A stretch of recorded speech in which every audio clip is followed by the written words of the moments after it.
फिलहाल अवलांच से बांध टूटा है। ग्लेशियर टूटने से फिलहाल की जो खबर है, जोशीमठ की धौली गंगा में बाढ़ आई है।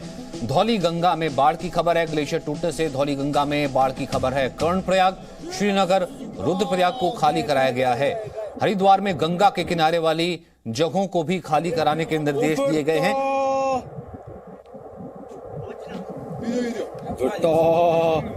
क्या खतरनाक आ रहा है ये।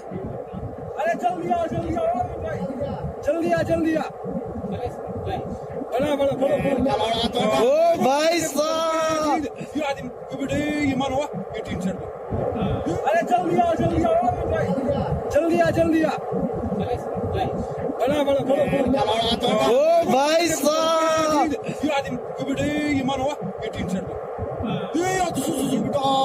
गए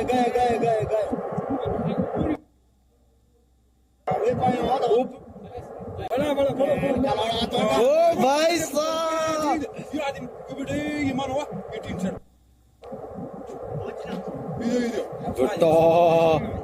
क्या खतरनाक आ रहा है ये। अरे जल्दी आ बड़ा ओ भाई साहब, क्या खतरनाक आ रहा है ये।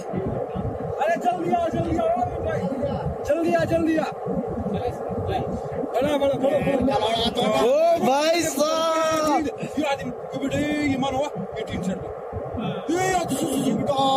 गए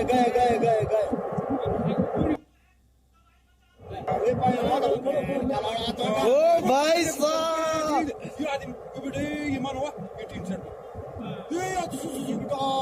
गए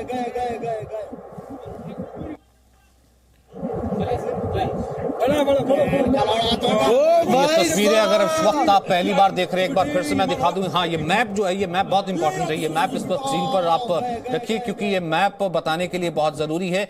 ये जो आप पूरा मैप के जरिए देख रहे हैं, उत्तराखंड में जोशीमठ का इलाका, जहां से मोबाइल की तस्वीरें आई, ग्लेशियर टूटा है, ग्लेशियर फूटा है, यानी कि बहुत तेजी से वाटर फ्लो। ग्लेशियर टूटने का मतलब यह है कि जब वो नीचे की पहाड़ों की तरफ आया, बहुत तेजी से पानी का फ्लो लेकर के आया। वहां पर ही हाइड्रो प्रोजेक्ट है, उस हाइड्रो प्रोजेक्ट को सबसे पहले नुकसान की खबर आई, लेकिन क्योंकि पानी का फ्लो बहुत ज्यादा, ऊपर से एक तरीके से फ्लैश फ्लड इसे कह सकते हैं, एक तरीके की बाढ़ कह सकते हैं। जब पानी बहुत तेजी से ऊपर आया, वो ऊपर से नीचे की तरफ आ रहा है, तो ऐसे में क्योंकि ये पूरा रिवर बेल्ट का, क्योंकि पूरा ये इलाका है जो कि जहां पर अलकनंदा, भागीरथी, ये नदियां जो है कर्णप्रयाग, रुद्रप्रयाग के साथ जो है नदी साथ चलती रहती है और ये नीचे ऋषिकेश, फिर उसके बाद हरिद्वार तक आकर के जो है गंगा तक आती है। तो ये ग्लेशियर कितना ज्यादा पानी का लेवल बढ़ा देगा इन जगहों पर, क्योंकि आसपास जितने इलाके हैं वो सारे पहाड़ों के साथ बसे हुए इलाके हैं। उन इलाकों पर क्या कोई नुकसान हो सकता है उससे पहले ही, क्योंकि इन जगहों पर ऐसा नहीं है कि इन घटनाओं के लिए तैयारी नहीं होती है। एनडीआरएफ की टीम होती है, एसडीआरएफ की टीम होती है, और जितनी भी एजेंसीज होती हैं वो सारी टीम होती है, क्योंकि इस तरह की छोटी मोटी घटनाएं तो होती रहती हैं। पहाड़ खिसकना, ग्लेशियर का फूटना या ग्लेशियर के किसी छोटे भाग का फूटना, ऐसी जो कहते हैं कि भौगोलिक चुनौतियां आती रहती हैं इन जगहों पर। लेकिन ये कितनी बड़ी इस वक्त हादसा है या कितना बड़ा वो है, इसके बारे में फिलहाल कितना बड़ा नुकसान हो रहा है, इस बारे में अभी जो इंफॉर्मेशन है वो एजेंसीज की तरफ से आएगी। ये पहली तस्वीर देखिए, चमोली की तरफ से आई, जोशीमठ की तरफ से, जहां पर ग्लेशियर टूटा, बहुत तेजी से जो है पानी नीचे आता हुआ आया। वहीं बांध होते ही, इसलिए हाइड्रो प्रोजेक्ट में बांध लगाए इसलिए जाते क्योंकि वहां से पानी रुकता है, फिर उसके बाद बिजली प्रोड्यूस होती है। और ये तमाम जितने इलाकों में नदी के बेल्ट के इलाकों में जो है हाइड्रो प्रोजेक्ट सबसे ज्यादा उत्तराखंड में या हिमाचल में है। और उस हाइड्रो प्रोजेक्ट के बांध की दीवार, हालांकि बहुत मजबूत ये दीवारें होती हैं, क्योंकि पानी का ऑलरेडी बहुत तेज फ्लो ये रहती है, लेकिन अब इससे अंदाजा करें कि पानी बहुत तेज आया होगा, जो बरबरा के एकदम तेजी से ये दीवार नीचे गिर गई और बांध की दीवार तो कम से कम नहीं रोक पाई इस पानी के फ्लो को। अब इतनी तेजी से पानी आ रहा है तो ये पानी जो है नीचे की तरफ। कृष्णमोहन, और क्या इन्फॉर्मेशन फिलहाल कलेक्ट हुई है सर? अभी तक जो खबर आ रही है सचिन, उसके हिसाब से नीचे तक जितने भी हैं, श्रीनगर तक के सारे जो पानी के आसपास के घाट हैं और होटल्स वगैरह हैं, जो गांव हैं, उन सबको खाली कराया जा रहा है। पानी अभी तक रुद्रप्रयाग तक नहीं पहुंचा है। कर्णप्रयाग में भी अभी किसी तबाही की खबर नहीं है। जोशीमठ से आगे पानी निकल चुका है। जोशीमठ के ऊपर तबाही हुई है, जिसमें बहुत बड़े पैमाने पर तबाही नहीं हुई है, लेकिन कम से कम हाइडल पावर के डैम को नुकसान पहुंचा है और 2 से 3 पुल टूटे हैं। पानी अभी भी काफी तेज है ऊपर, और वो पानी धीरे धीरे आगे बढ़ रहा है। जब वो पानी गोचर भी पानी से, गोचर के पास से जो अलकनंदा निकलती है, तो वो जगह भी काफी गहरी है। लेकिन उसके आगे विष्णुगाड़ करके एक जगह है, वहां पर भी एक हाइड्रो पावर प्रोजेक्ट है। उस प्रोजेक्ट को नुकसान पहुंचा अगर, तो चीजें थोड़ा सा दूसरे ढंग से चली जाएंगी, वो फिर एक बड़ा नुकसान होगा। उसके अलावा गोचर में रेलवे कंस्ट्रक्शन का काम चल रहा है, उसको अगर नुकसान पहुंचा तो फिर वो एक बड़ा नुकसान होगा। उस गोचर से और श्रीनगर के बीच में जो डैम है, जहां पर धारी देवी का मंदिर है, वहां भी एक बड़ा डैम है। अगर वहां पानी का वो पहुंचा और पानी का दबाव ज्यादा रहा, तो उस डैम के गेट खोलने पड़ेंगे। अगर उस डैम के गेट खोले तो पानी फिर नीचे तक आएगा, देवप्रयाग और ऋषिकेश तक आएगा। लेकिन अगले कुछ घंटों में ये चीज डिसाइड होगी। पानी इतनी तेजी से नहीं पहुंचता है अभी भी, ये 8 से 10 घंटे लगेंगे। पानी अगले कुछ घंटों में तस्वीर साफ होगी कि ये पानी कहाँ तक पहुंच रहा है और उसका लेवल कितना ज्यादा जा रहा है। उसके बाद ही आगे की चीजें तैयारी होंगी। लेकिन वहां पर डिजास्टर मैनेजमेंट की जो टीमें हैं, आईटीबीपी, आर्मी और स्टेट पुलिस, वो पूरी तौर पर पूरी की पूरी मशीनरी एक्टिव हो गई है। और लोगों को सबसे पहली जो प्राथमिकता है कि लोगों को दूर ले जाया जाए। और अभी तक किसी भी जनहानि की कोई खबर आई नहीं है, ये सबसे अच्छी बात है। सचिन, और फिलहाल अगर ये पूरी बेल्ट जो आप बता रहे थे कि पानी जैसे ऊपर से निकलता है, फिर उसके बाद नीचे की तरफ आता है, अलकनंदा है, और नीचे फिर आकर के भागीरथी, फिर नीचे आकर के गंगा जो है नीचे हरिद्वार में आकर के कहीं पूरे तरीके से प्लेन होती है। ये हाइपोथेटिकली सही, मतलब कितना वाटर लेवल जो है सहन कर सकती है, ये नुकसान पहुंचा सकती है, ये क्या इसको ऐसे देखा जाए आप नजर में? देखिए सचिन, ये जो पूरा का पूरा जगह है उत्तराखंड के इलाके, जिसको जहां से गंगा की अलग अलग ट्रिब्यूटरीज निकलती हैं, आप इस, और ये जो ग्लेशियर फटा है, ये उसके लगभग टॉप पर फटा है। अलकनंदा जो आगे चलकर गंगा बनती है देवप्रयाग के बाद, वो बद्रीनाथ के ऊपर एक ग्लेशियर है, वहां से निकलती है। वहां से लगभग 25 किलोमीटर नीचे विष्णुप्रयाग आता है, और विष्णुप्रयाग में ऋषि गंगा या धौली गंगा, दोनों नाम है उनके, उस नदी के, वो अलकनंदा में मिलती है। वो पहला विष्णुप्रयाग वो जगह कहलाती है जहां अलकनंदा से मिलती है। जिस जगह पर ये संगम होता है, वहां से तकरीबन 14-15 किलोमीटर अगर आप मलारी के रास्ते पर जाएं, तो तपोवन, और तपोवन का वो हाइडल पावर प्रोजेक्ट आता है। वहीं बगल में 2-3 छोटे छोटे गांव हैं, लाता, खरक, रीणी गांव, जहां से ट्रेडिशनली नंदा देवी एक्सपीडिशन के लिए लोग जाते रहे हैं। उसी एक्सपीडिशन का जो रास्ता है, वहीं पर कहीं ग्लेशियर फटा है। उसके बाद वो ऋषिगंगा में आया, 10-12 किलोमीटर की दूरी तय करने के बाद वो अलकनंदा में मिला। अलकनंदा यहां से फिर जोशीमठ की तरफ जाती है। जोशीमठ के आगे कर्णप्रयाग, जहां पर एक दूसरी पिंडारी नदी है, वो मिलती है। उसके बाद गोचर, और गोचर के बाद फिर रुद्रप्रयाग, जहां पर भागीरथी जो केदारनाथ की तरफ से आती है, मंदाकिनी जो केदारनाथ की तरफ से आती है, वो अलकनंदा में मिलती है। आगे फिर देवप्रयाग है, जहां पर गंगोत्री से आई हुई भागीरथी अलकनंदा से मिलती है, और गंगा, नदियों का जो नदियां आपस में मिलती रहती है, और फिर उसके बाद उनकी रफ्तार और उसमें जो बहने वाला पानी है, उसकी जो मात्रा है और रफ्तार है, वो बढ़ती जाती है। तो अगर ऊपर, क्योंकि ये जो ग्लेशियर टूटा है साइड ऋषिगंगा, तो ऋषिगंगा में अगर पानी बढ़ता है, तो वो नीचे तक पूरा वो पानी बढ़ाता चला जाएगा। पहाड़ों में क्या होता है कि आपने भी देखा है कि घाटियां गहरी होती हैं, लेकिन सकरी होती है, उनमें पानी बहुत ज्यादा फैलने की जगह नहीं होती है, तो पानी ऊपर उठता है। इसीलिए पहाड़ों में जब भी फ्लैश फ्लड आता है, तो तबाही बहुत ज्यादा होती है, क्योंकि पानी अचानक बहुत तेजी से ऊपर उठता है, और उसकी रफ्तार, क्योंकि ग्रेडियंट बहुत ज्यादा है, झुकाव बहुत ज्यादा है, पहाड़ है, और उसके बाद पानी नीचे की तरफ आ रहा है, तो उसकी रफ्तार भी बढ़ती है। ये पहाड़ों में जो बाढ़ आती है, फ्लैश फ्लड, इसलिए वो ज्यादा विनाशकारी है। 2013 में भी जो बाढ़ आई क्लाउड बर्स्ट की वजह से आई, उसके बाद भी क्योंकि पानी को फैलने का रास्ता नहीं है जैसे मैदानों में होता है, इसलिए पानी की रफ्तार तेज होती है और पानी लगातार ऊपर चढ़ता जाता है, और उस स्थिति में उसकी इंटेंसिटी जो है वो लगातार बढ़ती है। अगले कुछ घंटे सचिन बहुत ज्यादा सतर्कता के हैं। उत्तराखंड का पूरा प्रशासन लगा हुआ है। जगह जगह से जो खबरें मेरे पास आ रही हैं उसमें यह है कि आसपास के जितने गांव हैं, हर गांव, हर जगह पर जो गांव सुरक्षित है उनको भी और ऊपर गांव वालों को ले जाया जा रहा है कि उनके माल मवेशी और गांव वालों को वहां से हटाया जा रहा है। कई जगहों पर अभी हाल फिलहाल में जब से टूरिज्म बढ़ा है तो लोगों ने नदियों के काफी पार डाला ना। ओ भाई साहब, जी कृष्ण, गए गए गए गए गए पार डाला ना। आवाज नहीं आ रही लगता कृष्णमोहन तक। एक बार फिर से मैं आपको ये तस्वीर बताता हूँ। कृष्णमोहन ने जो जानकारी जो है फिलहाल अब तक दी है वो ये कि पूरा उत्तराखंड का प्रशासन लगा हुआ है। ये सुबह 10:30 बजे की खबर है जिस वक्त ये अवलांच ग्लेशियर जोशीमठ के करीब चमोली का इलाका। ये देखिए, अब ये पहली तस्वीर इस वक्त आ गई है जब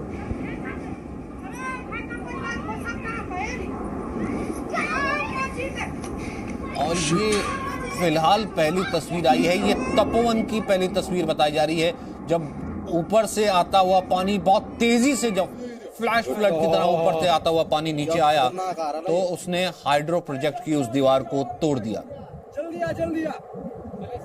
हालांकि रेस्क्यू मिशन फिलहाल शुरू हो चुका है। बीच में जो हाइड्रो प्रोजेक्ट है फिलहाल तो तस्वीर यही कह रही थी ये ऑलमोस्ट जो है ये खत्म हो चुका है। इसकी जो दीवार है वो टूट चुकी थी, इसका बांध टूट चुका था।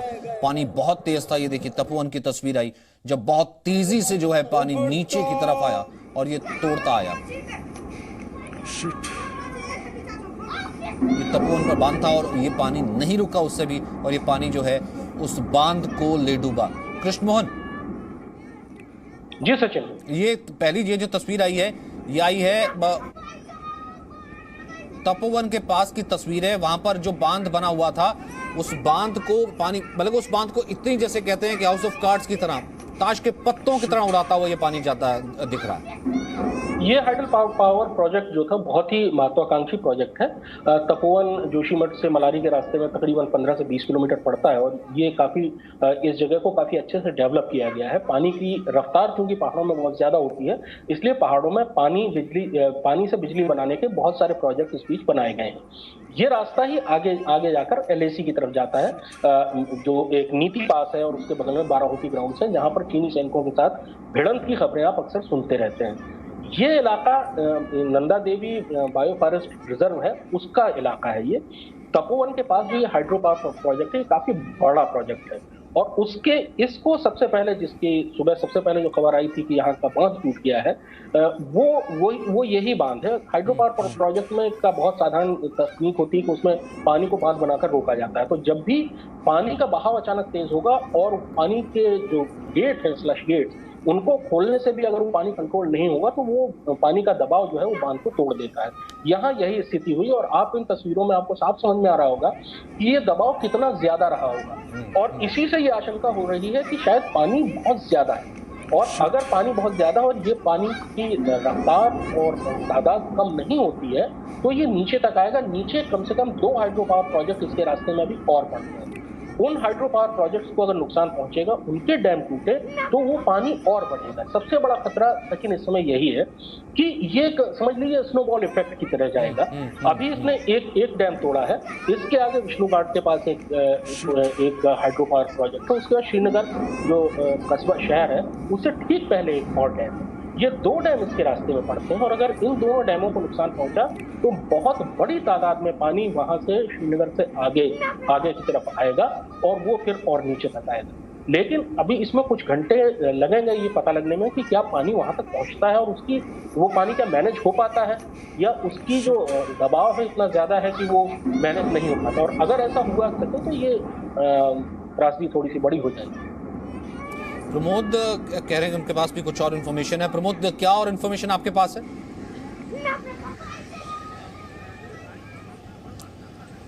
बिल्कुल सचिन, जिस तरीके से करीब 10 बजे जो धौली गांव नदी है उसके पे जो ग्लेशियर फटा है उसके बाद जिस तरीके से सैलाब आया है और सबसे पहले तपोवन जो बांध था रैणी गांव के उधर उसे तोड़ा है, काफ़ी सारा की तबाही वहां से हुई है और लगातार वो आगे बढ़ रहा है। निचले इलाकों में जितनी है ये आगे जाने के बाद जिसे कहते हैं कि कर्णप्रयाग, नंदप्रयाग और ये धौलीगंगा नदी है, ये यहाँ पे जाके मिल जाती है और उसके बाद ये हरिद्वार तक जाती है। और काफ़ी जो नुकसान है वो आसपास के इलाकों में किया गया है। NHPC का जो बांध था वो एक बांध टूट गया है, इसके बाद ये अभी तक चमोली तक पहुंचा नहीं है। करीब 30 किलोमीटर तक का फासला तय कर लिया है, क्योंकि जहां पर ये रैणी गांव की तरफ से ये टूटा था उसके आगे ही जो तिब्बत है का बॉर्डर है वो लग जाता है और चमोली तक अभी ये पहुंचा नहीं है। जिस तरीके से हमारी अधिकारियों से और नेशनल डिजास्टर वालों से बात हुई है तो काफ़ी ज़्यादा तेज बहाव है और वो लगातार आगे बढ़ता हुआ जा रहा है। और बीच में जो बांध आया था NHPC का उसे वो तोड़ दिया है और वहाँ भी काफ़ी सारे लोग जो है काम करते हैं, रहते हैं। काफ़ी सारे लोगों के जो घर हैं वो टूटे हैं।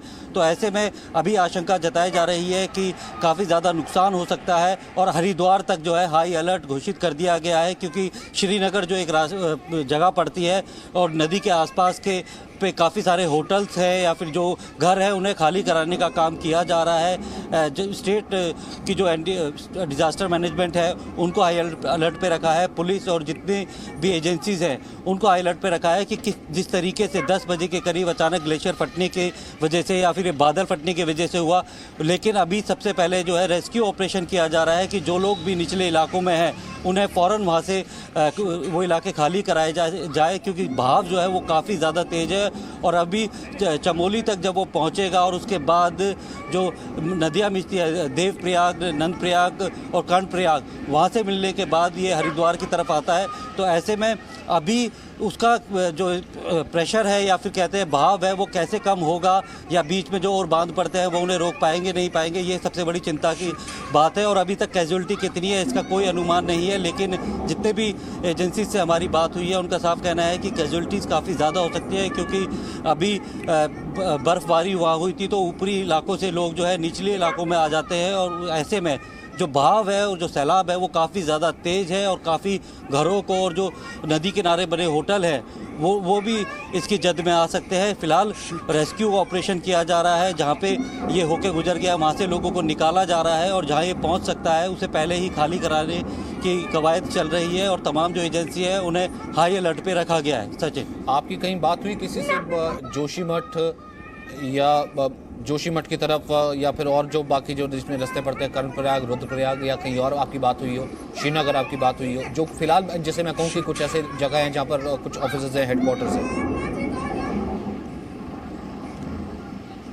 देखिए, हमारी जितनी भी एजेंसी से बात हुई, जो स्टेट डिज़ास्टर मैनेजमेंट है उनसे बात हुई, जो और बाकी पुलिस से और जो सरकारी मशीनरी है उनसे बात हुई, उनका साफ कहना है कि अभी सिर्फ कॉल है 10 बजे के करीब मिली थी और जिस हिसाब से जितनी तेज़ी से ये आ रहा है इसे रोक पाना बड़ा मुश्किल है। फिलहाल जो उनकी प्राथमिकता है कि जो निचले इलाके हैं जो इनकी जद में आ सकते हैं उन्हें खाली कराया जा सके, जिससे कि कैजुअलिटी कम से कम हो पाए। और जहाँ पे से होके ये गुजर गया है वहाँ पे जितने भी लोग फंसे हुए हैं, उत्तराखंड के डीजीपी हमारे साथ अशोक कुमार जो जुड़ गए हैं। अशोक कुमार जी, मैं जानता हूँ इस वक्त जो है वक्त लगातार आपके लिए होगा कि आप लगातार बिजी होंगे, लगे होंगे, लेकिन इस वक्त क्या इन्फॉर्मेशन है सर इस हादसे से जुड़ी? अभी देखिए, जो ये एवलांच आया था उससे जो डैम जो है, जो पावर प्रोजेक्ट का पूरा बह गया है, वहाँ बहुत बड़ी डैमेज है, किंतु उसका पीछे अब कुछ नहीं, पूरी तरह खाली है। और आगे जो जहाँ तक पानी आया है उसको हमने रिवर बेसिन को पूरा खाली करा दिया है।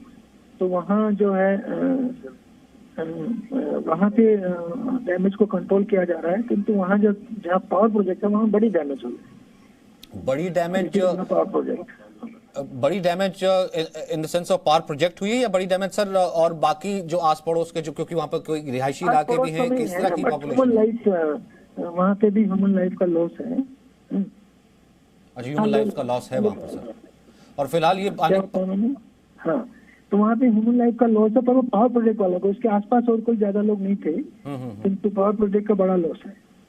पावर प्रोजेक्ट का बड़ा लॉस है और पावर प्रोजेक्ट के आसपास जो ह्यूमन लाइफ है वहाँ पर जो उसका बड़ा लॉस है। और ये पानी कितनी तेजी से नीचे की तरफ बढ़ रहा है? उसके आसपास ज्यादा ह्यूमन लाइफ कम था, जो पावर प्रोजेक्ट में उसमें ह्यूमन लाइफ था 40-50, उसका आकलन किया जा रहा है। ठीक है सर।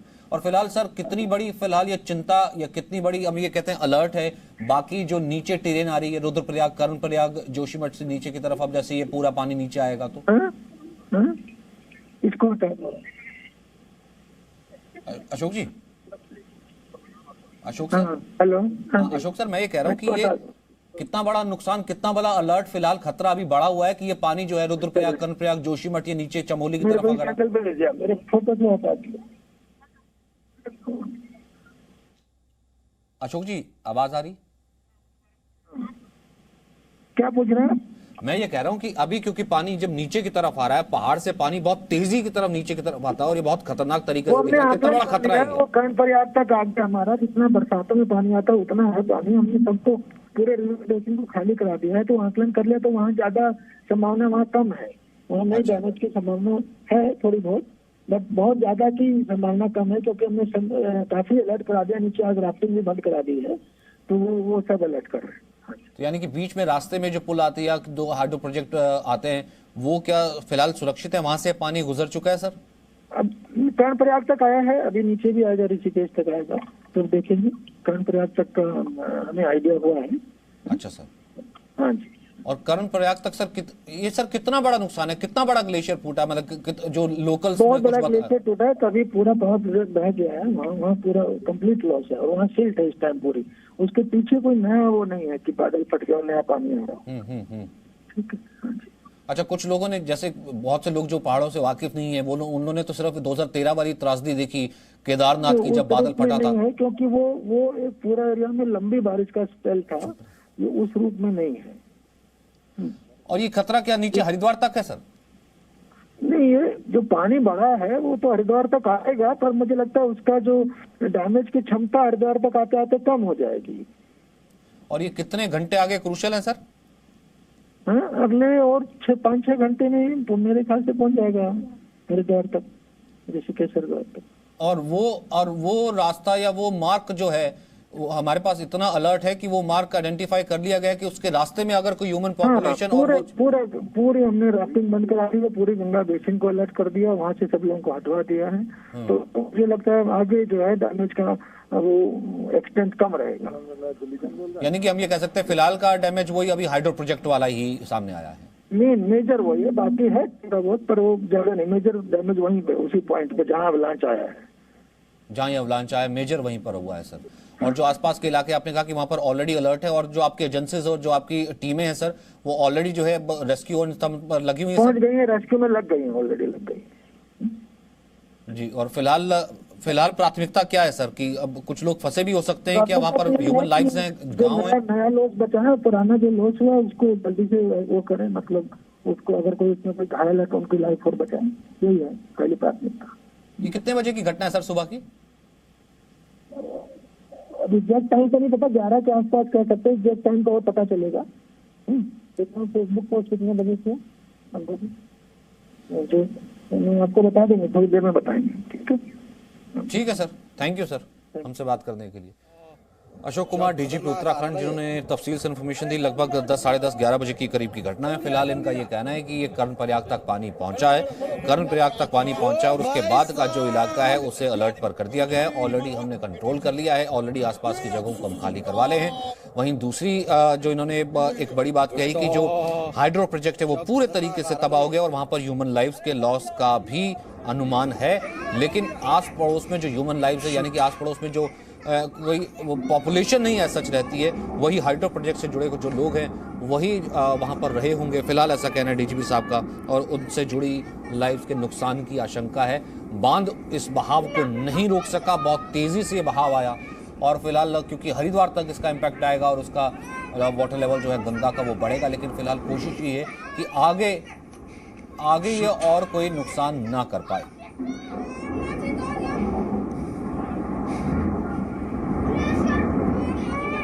प्रोफेसर सूर्य प्रकाश इस वक्त प्रोफेसर साहब, डीजीपी साहब उत्तराखंड की ये बता रहे हैं फिलहाल जो इन्फॉर्मेशन है कि कर्णप्रयाग तक पानी पहुंचा है, अब नीचे तो आएगा पानी, 6 से 7 घंटे और क्रूशल हो सकते हैं।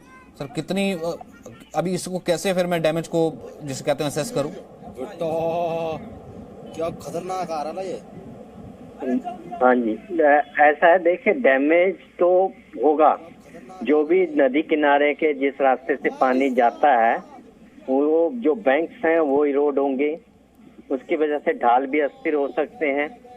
और जो हमारी संरचनाएं बनी हुई हैं, कोई प्रोजेक्ट्स हैं, रोड्स हैं या कोई ब्रिजेज हैं, उन पे भी नुकसान होने की संभावनाएं हो सकती हैं अगर वाटर लेवल उस हाइट तक राइज कर जाता है कि उनके पियर्स को नुकसान हो सकता है या स्ट्रक्चर को नुकसान हो सकता है। तो हमें सबसे पहला ध्यान रखना है कि कोई भी व्यक्ति इस पानी के बहाव के रास्ते में ना आए और इससे होने वाले जो भी नुकसान है उससे बच के रहें। और जो जिस रास्ते से जा रहा है पानी, उसमें जो भी पॉपुलेशन हो उसको थोड़ा सा हटा दिया जाए। Presenting B News app, available on Google Play and App Store. Download it now.